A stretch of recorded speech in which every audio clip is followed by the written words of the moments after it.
केदारनाथ इतिहास और पौराणिक कथा। भारत की धरती पर अनेकों प्राचीन मंदिर स्थित हैं, जिनमें से एक महत्वपूर्ण और पवित्र मंदिर केदारनाथ धाम है।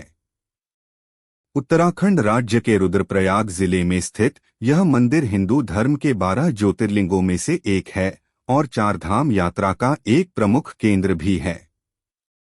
इस मंदिर का ऐतिहासिक और धार्मिक महत्व अत्यंत गहरा है, जिसे हिंदू धर्म के अनुयायी भगवान शिव की असीम कृपा का प्रतीक मानते हैं। यह मंदिर हिमालय की गोद में 3583 मीटर 11,755 फीट की ऊंचाई पर स्थित है और इसके चारों ओर बर्फीले पहाड़ों की श्रृंखला है, जिससे इसकी दिव्यता और बढ़ जाती है।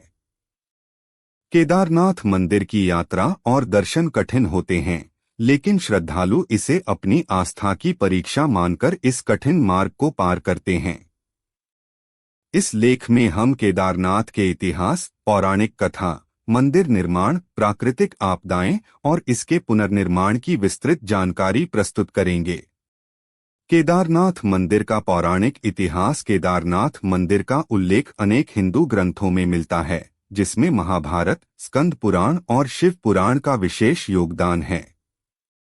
यह मंदिर भगवान शिव को समर्पित है, जिन्हें हिंदू धर्म में संहारक और सृष्टि के पुनर्निर्माणकर्ता के रूप में जाना जाता है। महाभारत और पांडवों की कथा। केदारनाथ मंदिर का इतिहास महाभारत काल से जुड़ा हुआ है। कथा के अनुसार, जब महाभारत के युद्ध में पांडवों ने अपने ही भाइयों और गुरुजनों का वध किया, तो वे इस पाप से मुक्ति पाना चाहते थे।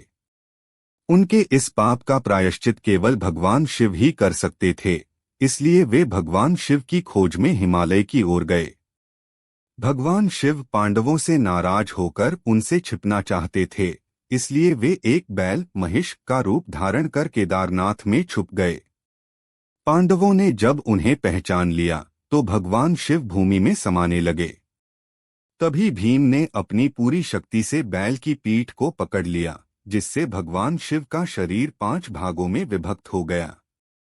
एक केदारनाथ, भगवान शिव का पीठ भाग यहाँ प्रकट हुआ। 2 तुंगनाथ, उनकी भुजाएं यहाँ प्रकट हुईं। 3 रुद्रनाथ, उनका मुख यहाँ प्रकट हुआ। 4 मध्यमहेश्वर, उनका नाभि भाग यहाँ प्रकट हुआ। 5 कल्पेश्वर, उनके जटा यहाँ प्रकट हुई। इन 5 स्थानों को पंच केदार के रूप में जाना जाता है।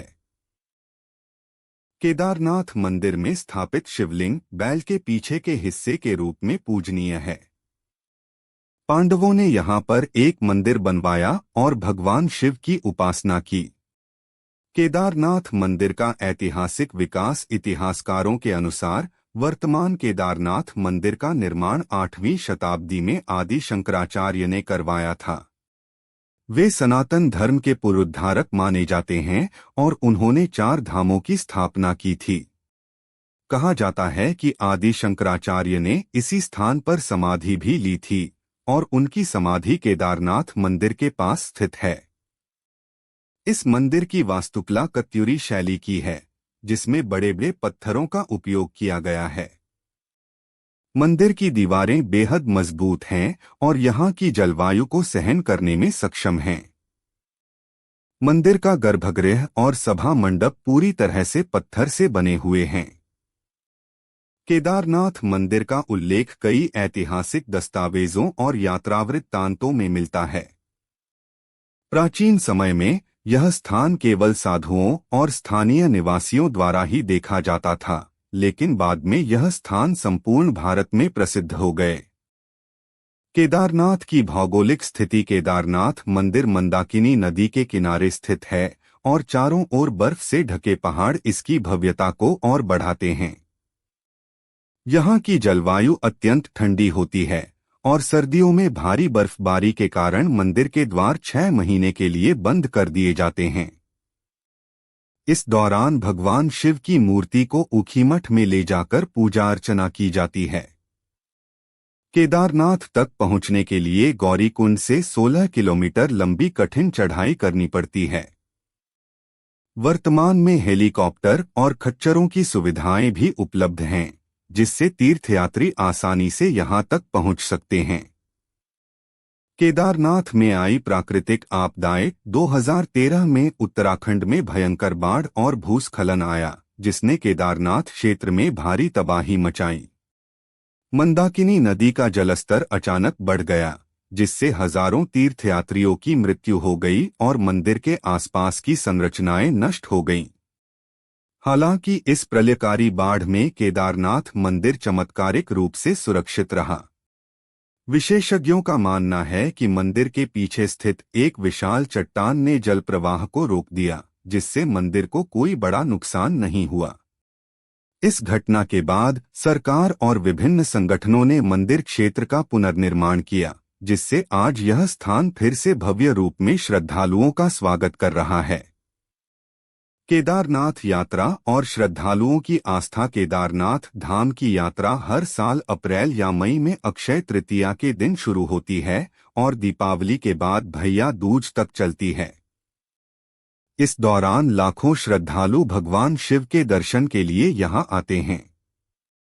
यात्रा के दौरान भक्त गौरीकुंड पहुंचते हैं, जहां से आगे की चढ़ाई पैदल, घोड़े, पालकी या हेलीकॉप्टर के माध्यम से की जाती है। यहां पहुंचकर भक्तों को अपार शांति और आध्यात्मिक अनुभूति होती है। केदारनाथ का आध्यात्मिक महत्व। केदारनाथ न केवल एक धार्मिक स्थल है, बल्कि यह मानवता को धैर्य, विश्वास और भक्ति का प्रतीक भी सिखाता है। यहां आकर भक्त अपने सांसारिक दुखों को भूलकर भगवान शिव की भक्ति में लीन हो जाते हैं।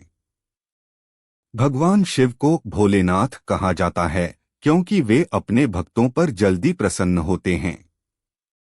केदारनाथ में आकर शिव के चरणों में सिर झुकाने से सभी मनोकामनाएं पूर्ण होती हैं और व्यक्ति को आध्यात्मिक शांति प्राप्त होती है। निष्कर्ष। केदारनाथ मंदिर न केवल हिंदू धर्म के लिए, बल्कि समस्त मानवता के लिए एक आस्था का केंद्र है।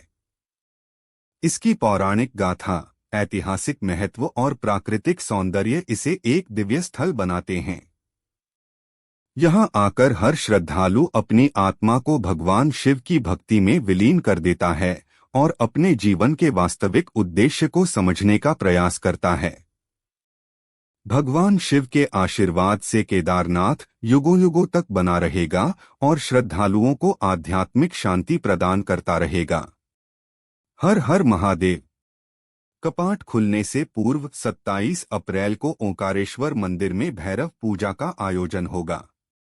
इसके पश्चात बाबा केदार की डोली 28 अप्रैल को गुप्तकाशी, 29 अप्रैल को फाटा, 30 अप्रैल को गौरीकुंड होते हुए 1 मई को केदारनाथ पहुंचेगी। अंततः 2 मई को प्रातः 7 बजे विधिवत पूजा अर्चना के साथ मंदिर के कपाट खोले जाएंगे। ऐसे ही धमाकेदार वीडियो देखने के लिए हमारे चैनल को सब्सक्राइब करें। वीडियो पसंद आए तो लाइक करें और अपनी राय कमेंट में जरूर दें। और हाँ, नए